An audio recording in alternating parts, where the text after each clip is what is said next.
selamat sore, semangat pagi. Hai Appreciation, halo teman-teman semuanya. Wah ini hari ini ternyata hari yang lumayan mendung-mendung ya, dan mendung-mendung ini cocok banget nih untuk kita nanti bisa berdiskusi bersama ya. Kita juga akan mendapatkan informasi yang sangat menarik dari dokter yang tentunya sangat spesialis. Oke, sebelumnya kita kenalan dulu ya teman-teman. Nama saya dengan Tias dan tentunya saya senang sekali pada hari ini mendapatkan kesempatan untuk memandu acara pada hari ini yaitu adalah Health Talk bersama Rumah Sakit Premier Bintaro dan berkolaborasi dengan Afrish Assurance untuk membahas tentang waspada cacar monyet ya.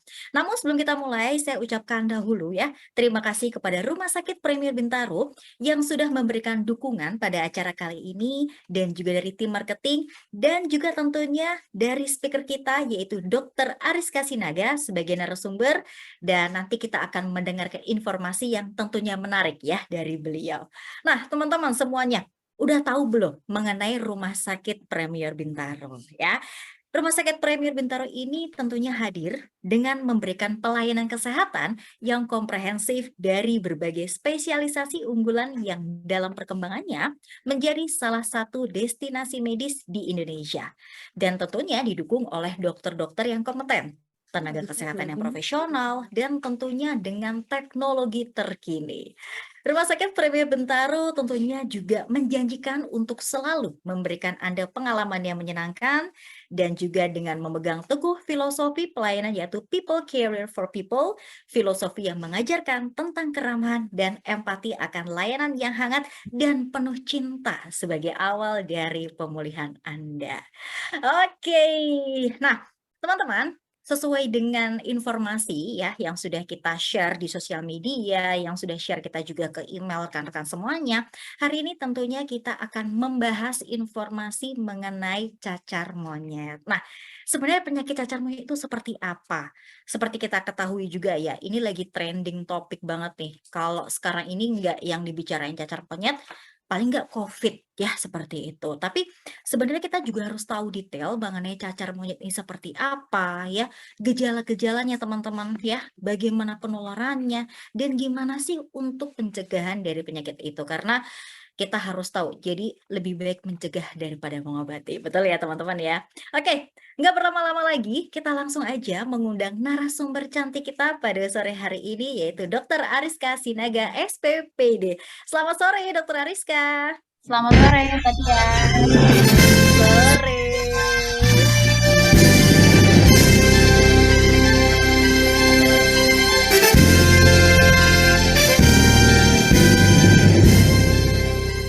Oke teman-teman, kita kasih applause untuk Dr. Ariska Sinaga. Thank you ya dok sebelumnya ya sudah bisa hadir. Dan Dr. Ariska ini sebenarnya udah nggak pertama kali kita ketemu ya dok ya, karena kita Ya, sudah pernah ada pembahasan sebelumnya. Oke, apa kabar nih Dr. Ariska? kabarnya baik, walaupun mendung-mendung lucu ya, hujan-hujan Mendung, ngasah gitu di luar.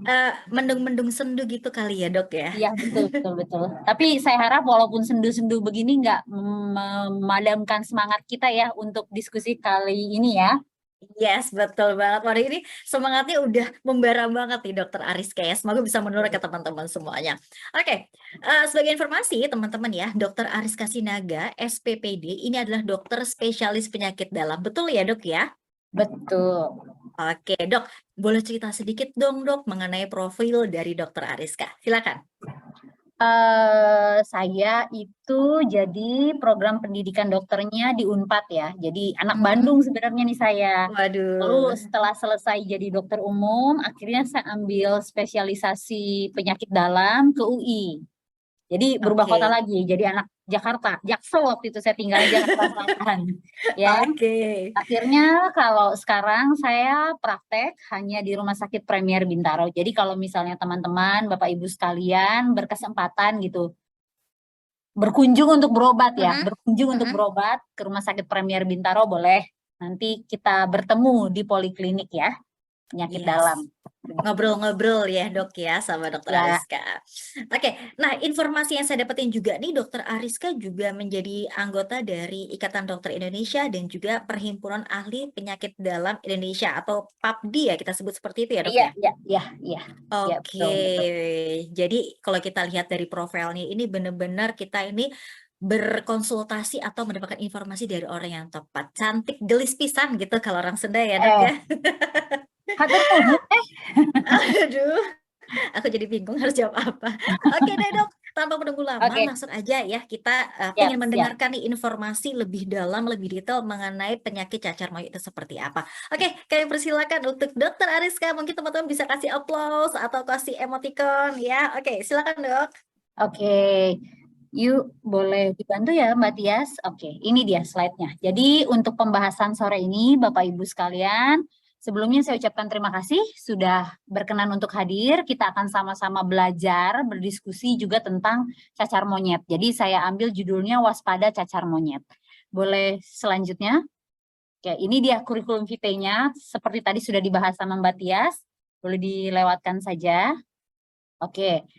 Tak kenal maka tak sayang, jadi kita harus tahu dulu definisi cacar monyet itu apa. Disebut juga kalau dalam bahasa Inggrisnya monkeypox. Jadi pox itu cacar ya.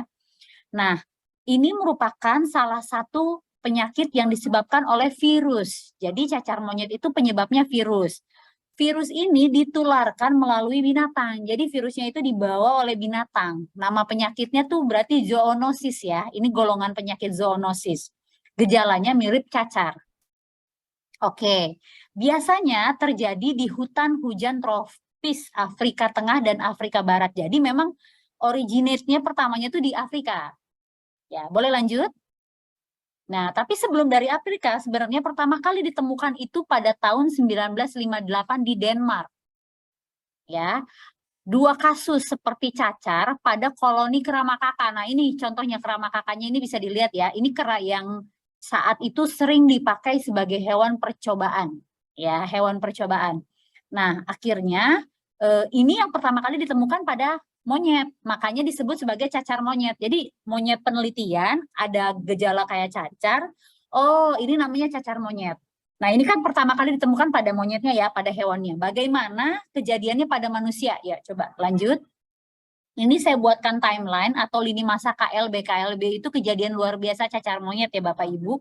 Kalau pertama kali ditemukan pada hewan tahun 50-an, nah pertama kali mewabah dan terjadinya pada manusia itu pada tahun 1970 di Republik Demokratik Kongo. Ya, daerah cocok di Afrika Barat dan Afrika Tengah. Nah, ini cocok. Lalu berselang 2003, jadi sedemikian lama adalah kejadiannya. Makanya identik sekali yang namanya cacar monyet itu pasti bawaannya orang-orang yang pulang dari Afrika pada waktu itu. Nah, tahun 2003 di Amerika Serikat, jangan sedih, Amerika Serikat pernah mengalami outbreak nih. Ada outbreak cacar monyet juga. Jadi pada saat itu riwayatnya adalah manusianya itu kontak dengan binatang peliharaan. Peliharaan ini namanya prairie dog. Yang ternyata si prairie dog-nya ini terinfeksi oleh tikus Afrika. Nah, kan karena kalau sama anjing kan kita lebih dekat ya. Kalau misalnya orang-orang di sana kan lebih dekat gitu. Nah, itu dia. Akhirnya tertular. Lalu 2007 kejadian luar biasanya terjadi di Nigeria. Balik lagi nih, ceritanya balik lagi ke Afrika. 2018, sebelum kejadian yang sekarang, di Inggris dan Israel pernah melaporkan. 2019, negara tetangga kita Singapura melaporkan. Nah, yang paling besar terjadi itu pada 2022, sekitar bulan Juli Agustus kemarin ya, dari Juni Juli Agustus ini meningkat di Eropa. Paling tinggi yang pertama terlapor itu dari UK, Inggris. Ya, Inggris Raya melaporkan.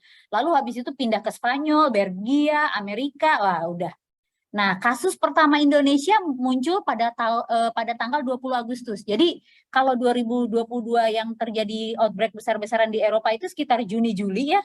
Di Indonesia baru sebulan kemudiannya 20 Agustus, kasus pertama cacar monyet. Oke, boleh lanjut? Nah, ini data yang saya ambil dari The Lancet. The Lancet itu ya salah satu ini dari UK ya. Jadi waktu bulan Mei, sedikit tuh. Mei 16 tuh baru sedikit. Cuma lama-lama tuh melonjak dalam waktu beberapa, dari Mei 16 ke Mei 30 aja udah terlihat ya, dalam 2 minggu tuh melonjak begitu tingginya.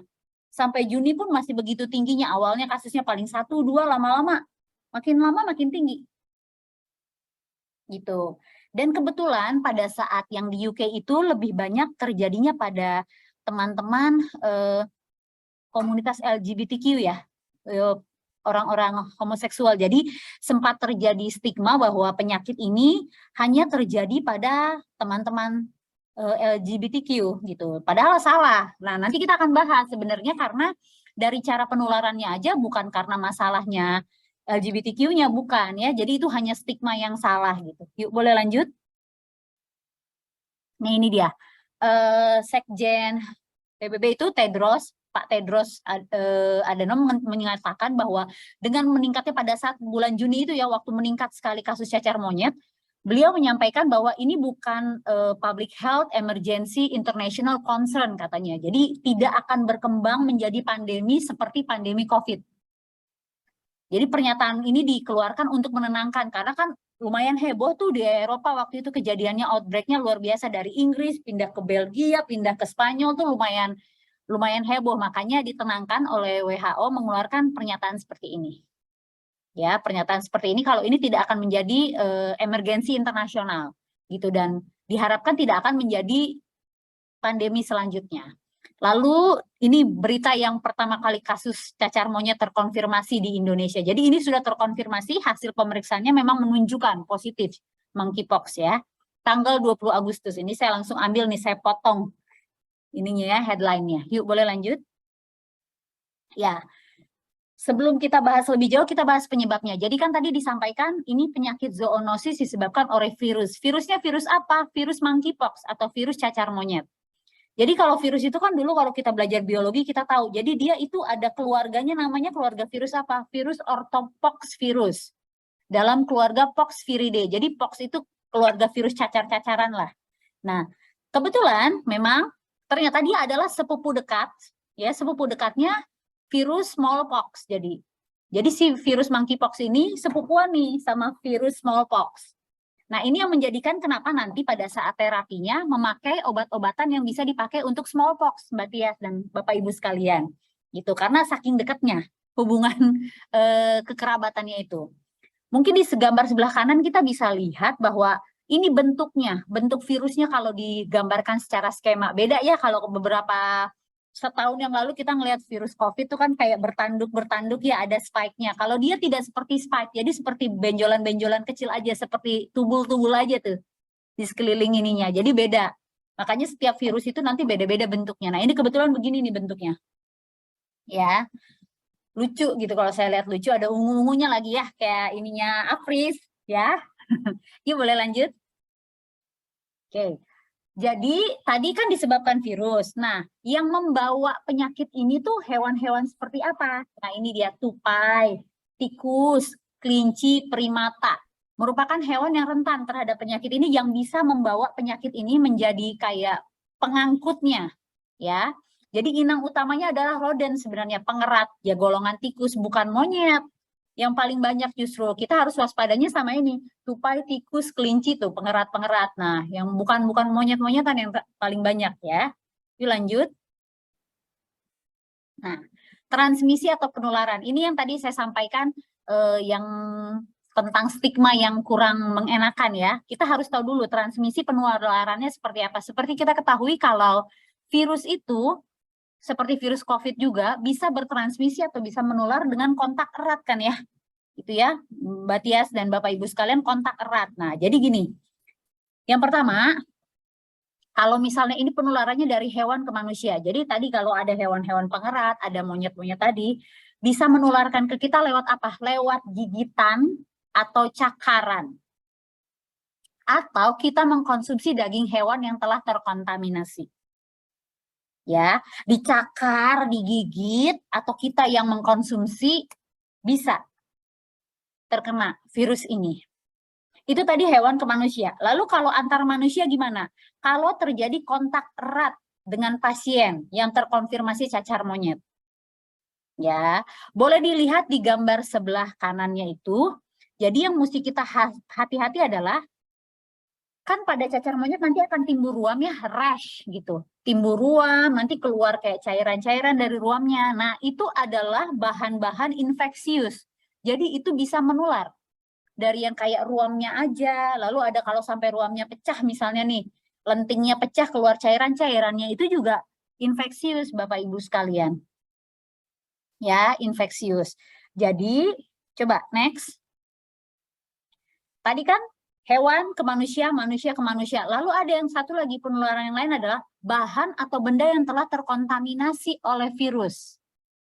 Contohnya paling sering baju, alas tidur, handuk. Nah, ini kalau yang teman-teman sekalian yang suka sharing handuk gitu ya, walaupun suami istri juga sebaiknya jangan ya. Gitu, jangan. Lalu alat makan, ludah, skin to skin contact. Jadi kita kontak dari kulit ke kulit itu sudah bisa menyebabkan transmisi atau penularan. Ya, di sini saya tulis bahwa masuknya virus bisa melalui sentuhan terhadap lesi kulit. Jadi kalau orang yang dengan cacar monyet, kan ada lesi kulitnya tuh, ada merah-merahnya ya, ada lentingnya. Itu kesentuh aja, sudah kita yang tersentuh saja sudah bisa terkontaminasi. Jadi semudah itu, sesimpel itu. Makanya dikatakan kontak erat. Ya, ini nggak perkara pada satu komunitas saja. Ya mau suami istri, ibu dan anak bisa semuanya. Kan kalau ternyata penyebarannya semudah ini berarti bisa semuanya. Ya, cuman kebetulan aja kejadian waktu di Inggris itu kebanyakan pada komunitas LGBTQ gitu, homoseksual sih waktu itu. Nah, tapi jangan dijadikan ini stigma ya, karena saya pernah health talk begini juga ya, menstigma teman-teman yang LGBTQ ya. Saya kurang setuju sih, karena memang perkaranya bukan karena pilihan hidupnya seperti itu. Ini karena memang saking eratnya, kontak eratnya. Karena banyak ternyata kasus pada ibu dan anak, pada pasangan suami istri juga terjadi si cacar monyet ini. Jadi ya saya review ya, kontaknya dari hewan ke manusia, manusia ke manusia, dan dari barang-barang yang terkontaminasi. Yuk boleh lanjut. Ya ini tadi, nanti kita akan bahas tentang simptom atau gejalanya. Yuk boleh next. Nah, ini berita sekitar bulan Juni juga dikatakan bahwa monkeypox itu menyerang orang-orang yang rentan, grup-grup yang rentan seperti anak-anak. Nah, makanya WHO memberi peringatan. Di berita yang lain bahwa selain grup yang rentan itu, selain anak-anak adalah ibu hamil. Ya, pada saat outbreak kemarin ada sampai 4.700 kasus. Jadi harus hati-hati, komunitas yang rentan ini harus hati-hati. Gitu, lebih mudah terinfeksi monkeypox. Makanya kan saya sampaikan jangan menyalahkan kelompok yang itu ya, ternyata yang lebih rentan lebih banyak lagi ya Bapak Ibu sekalian ya. Yuk boleh lanjut. Nah, ini saya buatkan timelinenya. Jadi periodenya tuh ada. Jadi dari kita kena virus itu, jadi dari kena virus sampai terjadinya gejala itu namanya periode inkubasi. Ternyata lama inkubasinya, itu bisa 5-21 hari. Kebayang ya? Jadi waktu pertama kali kita kontak dengan pasien cacar monyet, sampai akhirnya jadi kita yang kena cacar monyetnya itu bisa sampai 21 hari, Mbak Tias dan Bapak Ibu sekalian. Berarti lama kan ya? Gitu. Nah, kalau seandainya kita udah melewati periode inkubasi, kita kena nih sakitnya. Yang pertama kali dirasakan adalah demam. Dalam 1-4 hari pertama itu demam. Jadi kalau orang demam udah pasti lah ya sakit kepala, lalu kayak kelelahan. Nah, khasnya pada cacar monyet ini ada bengkak kelenjar getah bening, Mbak Tias.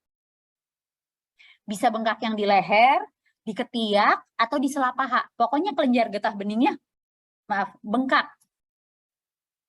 Ya, ini yang membedakan seperti pada cacar biasa. Kalau pada cacar biasa nggak ada tuh bengkak kelenjar getah bening. Hanya cacar monyet yang ada bengkak kelenjar getah bening. Itu yang membedakan. Lalu setelah 1-4 hari periode demam, besoknya baru timbul yang namanya ruam. Jadi yang paling penting diingat-ingat adalah sebelum timbul ruam, kita harus tahu ada demam atau tidak sebelumnya. Jadi ruamnya muncul setelah demamnya selesai. Nah, ruam ini nanti saya akan jelaskan dari yang pertamanya bentuknya merah saja, sampai isi cairan, sampai akhirnya kropeng. Nah, dalam 2-4 minggu lalu penyembuhannya ini udah tidak ada gejala apa-apa lagi. Cuma tinggal menyembuhkan si bentuk ruamnya saja. Boleh next? Nah, ini penyakit yang disebabkan oleh virus ini self-limiting. Jadi artinya dia akan membatasi dirinya sendiri. Kalau udah selesai masa infeksiusnya, ya sudah selesai. Paling lama itu 14-21 hari. Jadi sekitar 3 mingguan lah kita dinyatakan sudah tidak infeksi lagi. Ya, jadi dia self-limited disease lah. Lanjut. Nah, gejalanya seperti apa? Yang nomor 1 pasti yang kentara adalah ruam.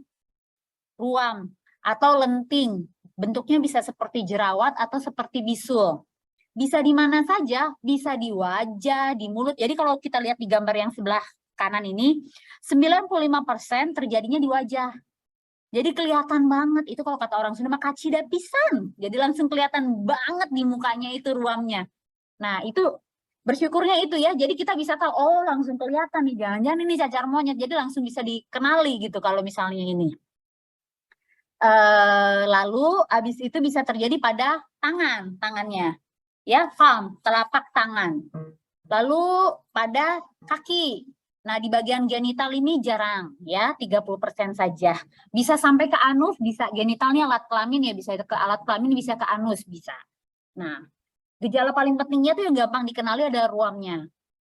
Jadi timbul ruam, jadi kan tadi saya sampaikan ya, ruam itu timbul setelah pasiennya demam, ya kan?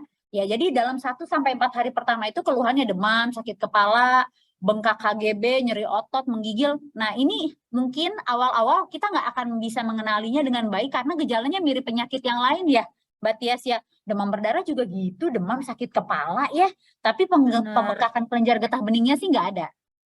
Gitu ya. Boleh lanjut? Nah, ini dia bentuk ruangnya.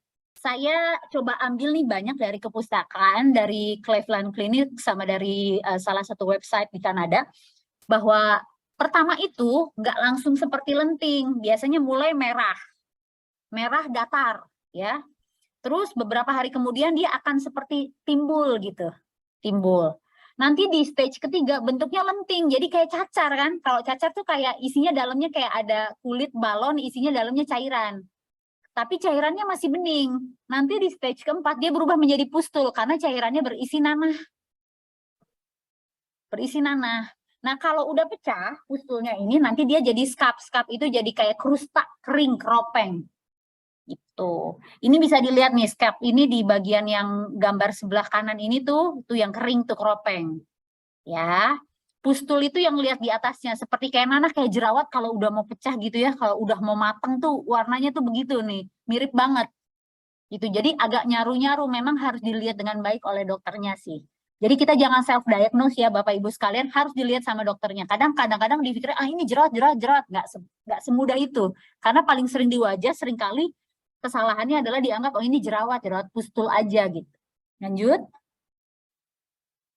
Nah, ini saya ada gambar di sebelah kiri ini. Ini adalah yang mengalami cacar monyet. Kebetulan Bapak yang ini cacar monyet yang pertama di Amerika ya, gitu. Dan memang kebetulan lagi ini, sekali lagi kebetulan lagi, beliau ini adalah bintang panas katanya, bintang panas gitu. Bintang panas ya gitu. Jadi yang memang biasanya main blue film gitu, bintang panas. Nah, beliau mendokumentasikan kejadiannya cacar monyet. Jadi sebenarnya saya bersyukur juga dia mendokumentasikan. Jadi kita bisa lihat sebenarnya evolusi daripada ruam-ruam cacar monyet ini pada real person, pada orang beneran ya, gitu. Nih, dari bulan Juli pertamanya tuh bentuknya udah pustul kan kayak jerawat ya. Kalau dilihat Juli 11 itu kayak jerawat kan ya Bapak Ibu ya, kan mikirnya ya wajar juga, kadang jerawat bisa ada di bawah situ kan, di bawah mulut juga kan. Nah, lama makin besar. Nah, tapi dalam waktu 7 hari sudah berubah menjadi keropeng tuh. Keropeng. 21 Juli keropengnya juga makin kentara. Nah, 24 makin kentara, tapi pada tanggal 30 tuh udah pada lepas ya. Ya terakhirnya pada bulan Agustus udah bersih. Memang masih ada sisa-sisa bekas, kan sering juga ya kita kalau cacar kan suka ada sisa bekasnya ya. Ya begini. Tapi masih ganteng lah ya, beliau ini masih ganteng ya. Jadi masih lebih ganteng.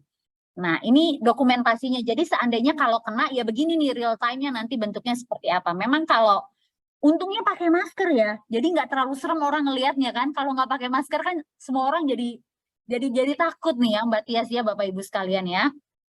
Nah, beda nggak sih dok gejalanya antara pasien di luar sana dengan pasien di Indonesia? Jadi pasien pertama Indonesia itu laki-laki, umurnya 27 tahun. Jadi habis traveling keliling Europe juga, keliling Eropa. Ya dimana kan gini, tadi kan penularannya gampang, tinggal kesenggol aja dikit sama lesinya, udah deh kita kena.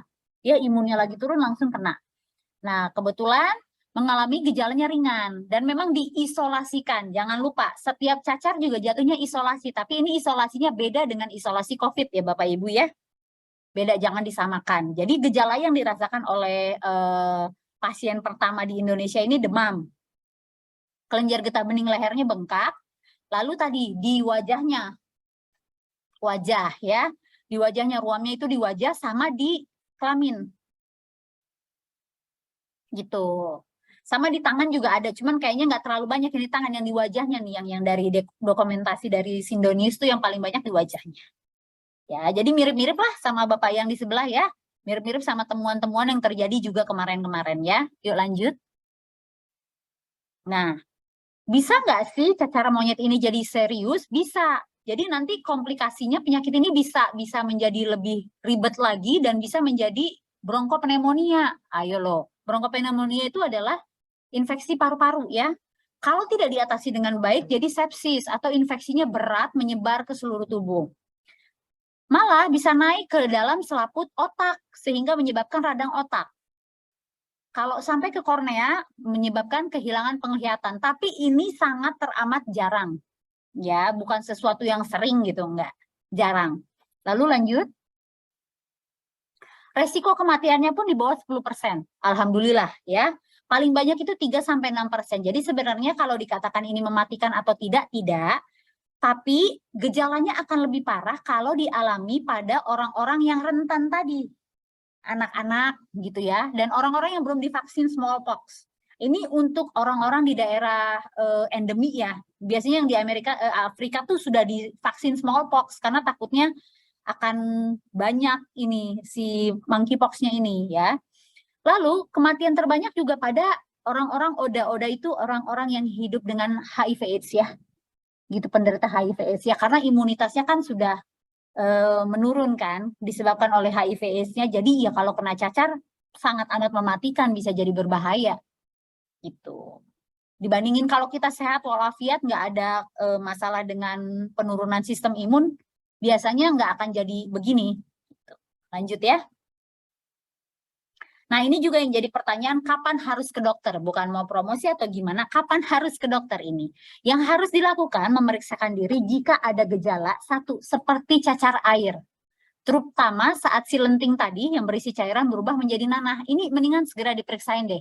Supaya kita yakin ini jerawat apa bukan, cacar air apa bukan. Karena nanti ceritanya beda, obat-obatannya aja beda soalnya. Ya, lalu kalau kita merasakan gejala-gejala seperti tadi itu, apabila kita juga merasakan ada kontak terhadap binatang pengerat atau monyet. Aduh, tadi saya dicakar sama monyetnya tetangga. Nah loh, gitu. Kayaknya tadi saya digigit sama ini. Nah, itu harus memeriksakan diri. Atau kita baru pulang berpergian dari negara yang terjadi tadi KLB cacar monyet. Ya, seperti kasus pertama di Indonesia ya, dia baru pulang dari Europe gitu. Nah, memeriksakan diri ya, syukur ternyata dari hasil pemeriksaan PCR-nya ketahuan memang positif cacar monyet. Yuk lanjut. Diagnosisnya apa tadi? Ya tadi, kalau dari anamnesis atau dalam bahasa pasiennya wawancara dokter pasien ya, jadi ketemu ruam. Nah, saat ditanya lebih lanjut lagi, ada riwayat tadi berpergian ke daerah terjangkit. Lalu ada riwayat kontak erat. Nah, ini hal yang paling sering kita akan tanyakan, kontak eratnya sejauh mana. Karena takutnya, karena penyakit ini gampang menyebar, ya jangan sampai ada keseruan tersendiri penyakit ini menyebar di keluarga ya Bapak Ibu sekalian ya. Itu benar-benar nggak asik tuh jatuhnya. Tes apa yang dikerjakan untuk mendiagnosis pasien ini? PCR. Jadi PCR-nya itu diambil dari satu atau lebih lesi kulit.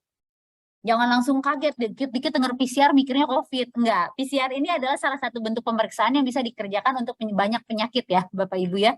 Jangan berpikir kalau PCR itu COVID. Nah, enggak. Ya.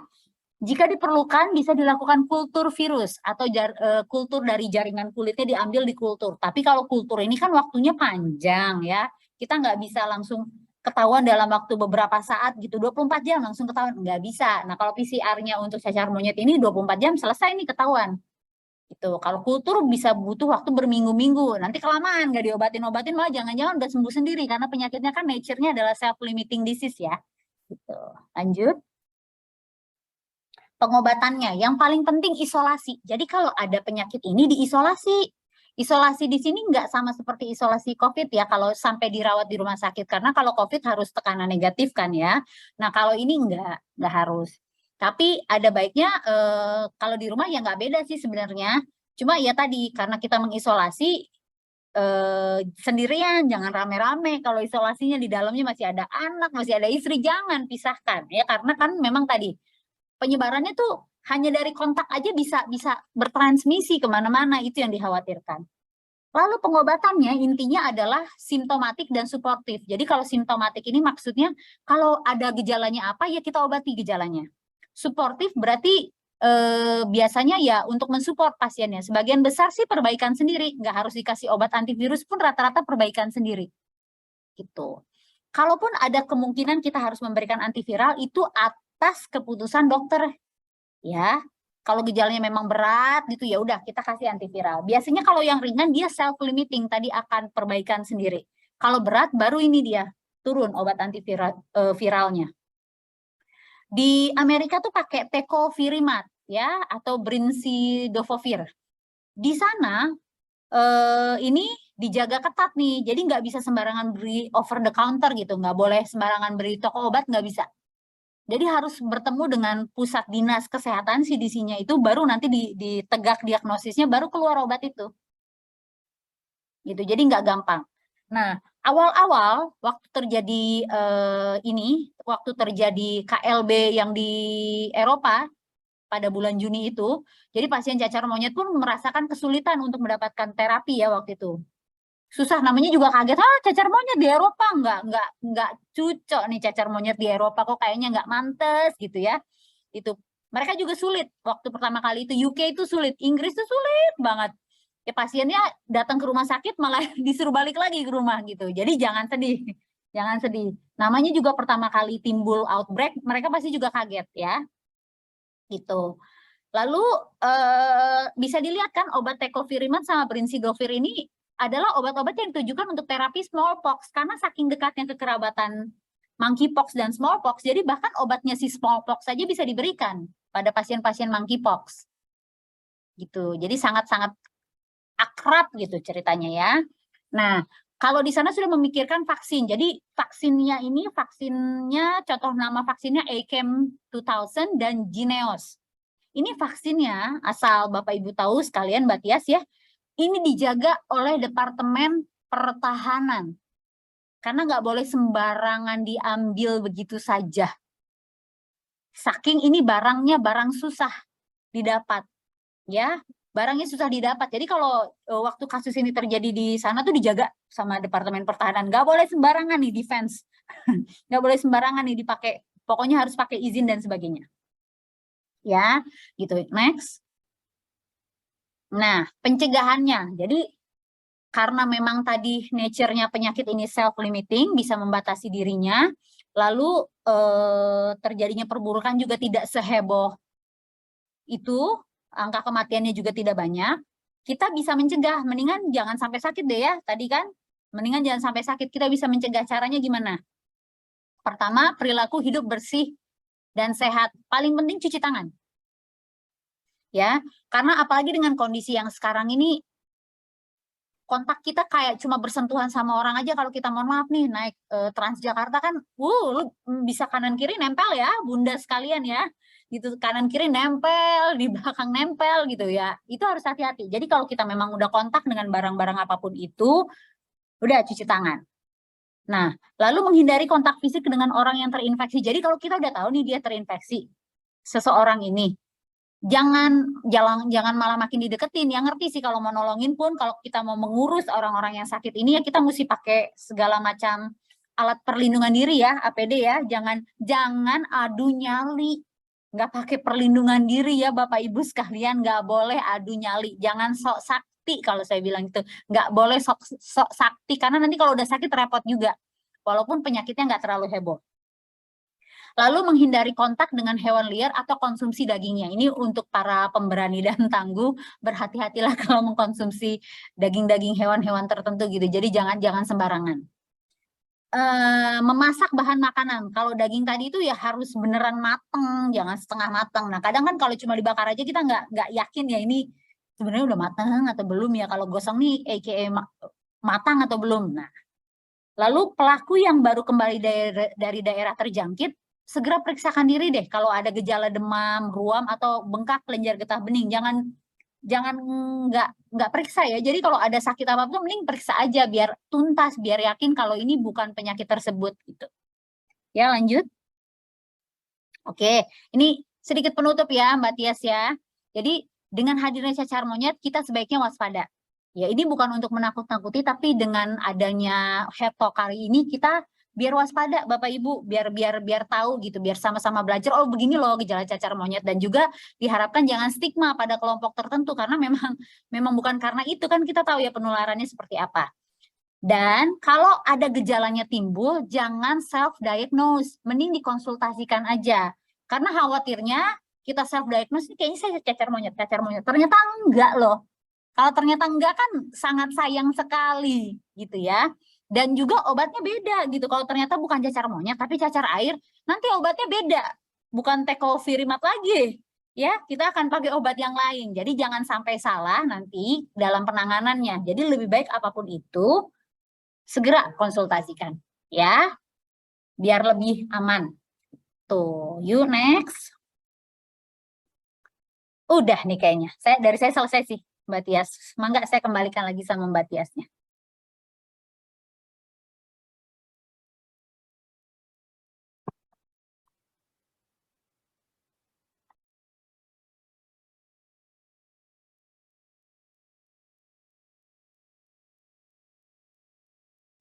Nggak gerak.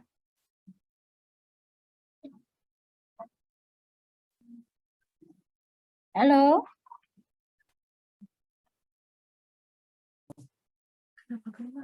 Oh, oke, ini udah. Udah.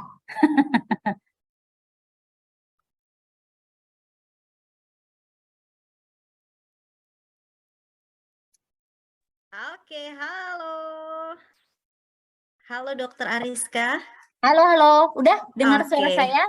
Iya, aman ya. Mohon maaf, biasa kendala jaringan seperti itu. Iya, nggak Oke. apa-apa. Hujan Oh, soal. yes, benar. Dokter Ariska mau dilanjut lagi tadi informasinya sebagai penutup mungkin? Kalau dari saya sebagai penutup tadi, ya kita harus waspada, dan satu lagi, jangan self diagnose. Pokoknya kalau ketemu gejala-gejala seperti ini lebih baik dikonsultasikan karena khawatirnya adalah jangan sampai kita salah diagnosis gitu. Udah capek-capek mikirinnya oh ini jangan-jangan cacar monyet, nggak taunya bukan cacar monyet. Jadi nanti takutnya obatnya beda gitu. Ya. Yes, benar sekali. Oke, kita berikan aplaus dulu untuk Dokter Ariska. Wah, ini kalau bisa dibilang ini informasinya itu udah padat, lengkap. Aduh, pokoknya semua udah dapat informasi sebenarnya ya. Tapi teman-teman Dokter Ariska ini masih ada yang ingin tanya nih. Boleh ya, Dok ya? Monggo. Oke, ini ada pertanyaan dari Muhammad Syuhada ya. Nah, pertanyaannya Dok, apakah paparan cacar air atau yang bisa disebut dengan chickenpox di masa lalu memberikan perlindungan terhadap monkeypox? Jadi kan mungkin pasti ada perkembangan ya Dok ya virus seperti itu. Gimana nih tanggapan dari Dokter Ariska? Jadi kalau cacar monyet dan cacar air itu dua famili pox yang berbeda ya, virus yang berbeda. Kalau cacar air itu dari keluarga Herpeviridae.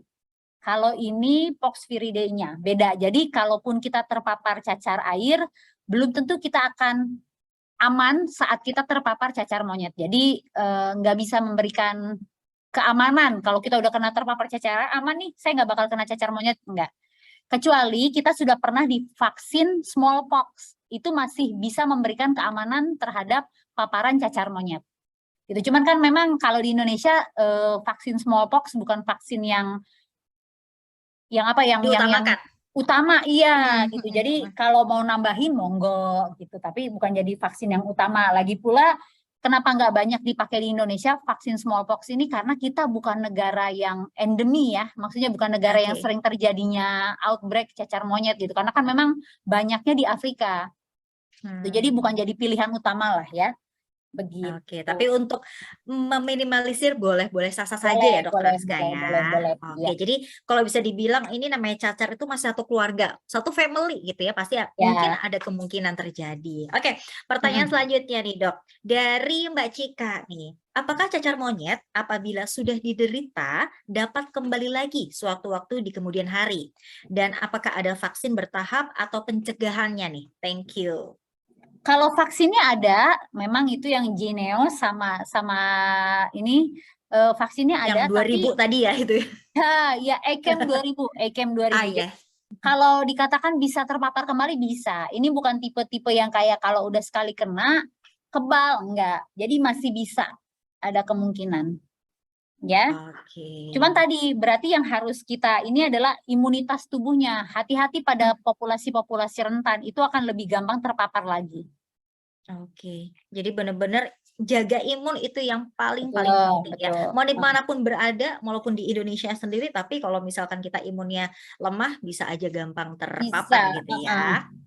Oke, lanjut Dok. Ini kayaknya teman-teman pada semangat banget. Banyak banget pertanyaan, tapi nggak apa ya Dok ya. Gak apa-apa, Oke. silakan. Dari Mas Yosef Ananto, mau tanya dong Dok, dulu penyakit ini kan sudah pernah ada ya, ditemukan tuh, udah bertahun atau berpuluh-puluh tahun sebelumnya dan pernah mewabah di dunia. Ya. Apakah ada penanganan yang berbeda pada saat dulu dan sekarang? Karena yang seperti kita ketahui namanya virus itu kan bisa bermutasi, seperti itu Dok. Betul. Sebenarnya penanganannya nggak ada yang berbeda. Kalau saya buka-buka dari dokumen-dokumen sebelumnya, ya pasiennya diisolasi, diberikan obat. Tapi kan mainly sebagian besar adalah ini ya, self-limiting disease. Jadi lebih banyak diisolasi aja udah sembuh gitu. Dan kita kasih obat-obatan suportif gitu. Ya, banyaknya itu. Cuma kemarin itu jarak dari terjadinya yang di Eropa ini terlalu heboh. Jadi langsung dari UK pindah ke sini. Nah, kayaknya pada saat itu tuh UK itu sudah COVID, ya kan dia menyatakan bebas COVID ya, waktu itu sudah menyatakan kita menuju endemi. Terus habis itu tiba-tiba muncul penyakit hepatitis virusnya yang baru, yang hepatitis yang unknown origin itu, dan tiba-tiba ada cacar monyet. Jadi kayak sudah jatuh tertimpa tangga pula gitu. Jadinya makanya bertubi-tubi. Ya bertubi-tubi dan jadinya heboh gitu, diberitakan di mana-mana, jadinya heboh. Sebenarnya penanganannya nggak ada yang berbeda sih, semuanya sama, ya isolasi lagi. Cuma mereka agak kaget aja, aduh kenapa ada virus baru lagi gitu. Memang katanya ada mutasi ya, tapi tidak banyak mengubah si gejalanya dan tidak banyak mengubah manajemennya. Oke, Tuh, jadi manajemen masih terhadap sama penyakit ya ini untuk masih sama. penanganannya ya. Oke, karena memang sudah pernah terjadi dan walaupun terjadi sekarang tinggal mengulangin lagi aja untuk Betul. penanganannya. Malah zaman dulu itu nggak ada vaksin. Kalau yang sekarang sudah ada vaksin, jadi disiapkan jadi vaksinnya untuk orang-orang yang berada di sekitar pasien dengan cacar monyet ini diberikan gitu vaksinnya. Oke, nah berbicara mengenai vaksin atau untuk imunisasinya, ini ada pertanyaan selanjutnya dari Mbak Anggra Dewi. Untuk imunisasi cacar pada anak dapat meminimalisirkah terkena cacar monyet ini? Jadi cacar aja itu nanti bisa nggak untuk meminimalisir cacar monyet itu sendiri? Bisa, ya nggak bisa. Jadi beda ini, beda. Kalau cacar yang diberikan di kita itu untuk cacar air. Ya, untuk cacar air. Jadi kalau untuk cacar monyetnya sih enggak nih Mbak Tias, mohon maaf ya Mbak Anggra ya. Ya tetap harus hati-hati aja. Ya kecuali sudah pernah dapat vaksin smallpox. Nah itu kembali lagi pertanyaan tadi, sudahkah dapat vaksin smallpox? Nah itu kan nggak jadi barang rutin ya di sini ya. Yes, betul ya. Nggak yang trending topik atau happening banget gitu ya. Emperan, betul sekali. Oke, lanjut ya Dok. Ini boleh ya. Nah, ini dari Mas Juniardi Saprudin. Mau tanya Dok, gejala untuk cacar monyet ini untuk dewasa sama anak-anak itu berbeda atau sama? Sama. Sama ya, sama persis ya. Jadi anak-anak pun bisa mengalami yang namanya ruam itu gitu. Ruamnya sama. Oke. Apakah ruamnya itu menimbulkan gatel atau kayak gimana ya Dok? Gatel banget, gatel. Dia gatel, pasti pengen garuk. Nah, susahnya kalau anak-anak kan makin pengen digaruk kan ya. Makanya biasanya kalau yang kena di wajah itu tangannya kita pakein Kita pakein kaos kaki atau kita pakein kaos tangan biar jangan digaruk-garuk. Oke, Sama aja, semuanya sip sip sip. bengkak juga, kelenjar getah beningnya demam juga. Jadi nggak ada perbedaan yang sangat signifikan sih. Mhm mhm. Oke deh. Oke, lanjut nih ya, Dok. Dari Mbak Desti Sri Anggraini, mau tanya, tindakan apa yang harus dilakukan jika terinfeksi? Oke, yang pertama tuh isolasi diri Oke. ya, karena Mhm penularannya kan cepat. Isolasi diri, habis itu mhm. harus segera berobat, yakinkan ini bener nggak cacar monyet. Ya, kalaupun Yes. bukan cacar monyet, cacar biasa tetap harus isolasi, nggak boleh enggak kan, karena menularnya lumayan cepat. Mhm. Ya, barang-barang pribadi kita kalau bisa kita cuci sendiri deh, cuci pakai disinfektan, lalu pakai rinso, nggak perlu harus pakai air panas sayang, ya. Nggak perlu Oke. harus pakai air panas, kadang-kadang kan pakai Mhm. air panas, disiram air Biar panas, kumannya mati sayang gitu ya. dong. Iya, sayang dong kalau bahannya pakai silk, silknya langsung keriput, ya kan? Aduh, benar Heeh. benar benar benar Ya banget. sayang, Oke nggak pakai disinfektan aja. oke. Mungkin ini karena masih banyak pertanyaan, tapi aku langsung ambil untuk pertanyaan terakhir ya. Ini ada Mangga, mangga. pertanyaan dari Mbak Rosinta, ini sebenarnya tadi udah dijawab ya, mengenai vaksin di Indonesia itu sudah bisa dimulai dari usia berapa kira-kira, Dok? Untuk vaksinnya? Saat ini kalau vaksin cacar monyet hanya khusus untuk ya tadi yang rentan, bukan yang rentan, jadi yang memang keluarga orang-orang yang terpapar saja disiapkannya. Jadi nggak banyak Bapak Ibu. Jadi Mmm. bukan dijadikan yang rutin karena memang di Mhm kita pun mhm. ini nggak jadi wabah yang besar kan. Oke Ya tidak menjadi wabah oke. yang besar sampai saat ini aja kalau saya cari laporannya tuh nggak banyak gitu. Kasus-kasusnya tidak sebanyak COVID kemana-mana, makanya jadi diwajibkan pada usia segini ya. Sampai saat ini belum dengar sih dijadikan ininya Effendi ya? Mhm. vaksin wajibnya. Oh. Oke oke. Ini karena masih ada waktu nih 2 menit lagi, boleh ya? Ini terakhir kali Boleh, Dok boleh. pertanyaannya. Dari Mas Rahmat Effendi pertanyaannya, apakah ada efek jangka panjang misalkan setelah sembuh dari cacar monyet? Takutnya nanti kenapa gitu atau timbul sesuatu lagi gitu misalkan Dok? Efek jangka panjangnya sih nggak ada. Ini tidak seperti kalau misalnya kita kena cacar air ya, nanti bisa jadi herpes zoster selanjutnya gitu. Nah ini enggak. Itu memang nggak enaknya adalah kalau kena, kan tadi lumayan ya lesi kulitnya tuh kan lumayan lebih besar-besar dibandingin cacar air ya. Jadi bekasnya aja menyebalkan. Tapi kan sekarang teknologi dokter kulit udah cocok. Jadi sudah jangan khawatir, semua bekas-bekas yang tidak menyenangkan itu bisa dipertipis gitu. Dimusnahkan gitu ya Dok ya? Iya, kalaupun Diempeskan? bedanya tipis sehingga nggak terlalu kentara gitu. Oh, oke oke. Udah juara sekarang kalau misalnya ini Mhm mhm kedokteran ke mhm. arah yang kulit untuk menghilangkan bekas-bekas luka udah juara. Oh, Oh, oke oke. Oke, Dok. Wah, ini ternyata pertanyaan masih banyak, tapi nggak apa-apa, nanti kita akan collect ya untuk pertanyaannya, nanti kita iya, akan informasikan lagi ke Dokter Ariska. Dan siap, ini siap. sebenarnya informasinya udah yang, aduh lengkap banget deh, kita jadi bener-bener mawas diri ya mengenai penyakit cacar monyet itu sendiri. Yang pertama memang jangan sampai self diagnose, jadi jangan kepedean gitu istilahnya Dok ya, jangan kayak, aduh takut ini, takut itu. Lebih baik kalau misalkan sudah ada gejala, langsung cus ke dokter untuk ditanya lagi, "Ini bener nggak sih ternyata ternyata ini?" Karena ya bisa Betul, menjadi kerugian sendiri ya bagi betul, personal itu. Oke, aduh betul. terima kasih banyak loh Dokter Ariska ini informasinya dan kita sudah, meminta waktu nih untuk dokter bisa berbagi informasi di sini. Oke, Siap, tapi Dok siap. jangan kemana mana dulu ya,